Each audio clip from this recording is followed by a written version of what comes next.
today we're here at Utica Marsh to announce a new initiative. It's called wait, who can guess what's on your bracelet?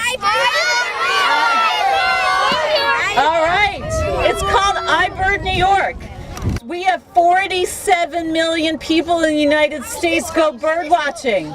So now you guys are part of a very cool and popular activity. Governor Cuomo and Commissioner Sagos, he's my boss, want you guys to be out of doors. And they want you to get outside and look at birds.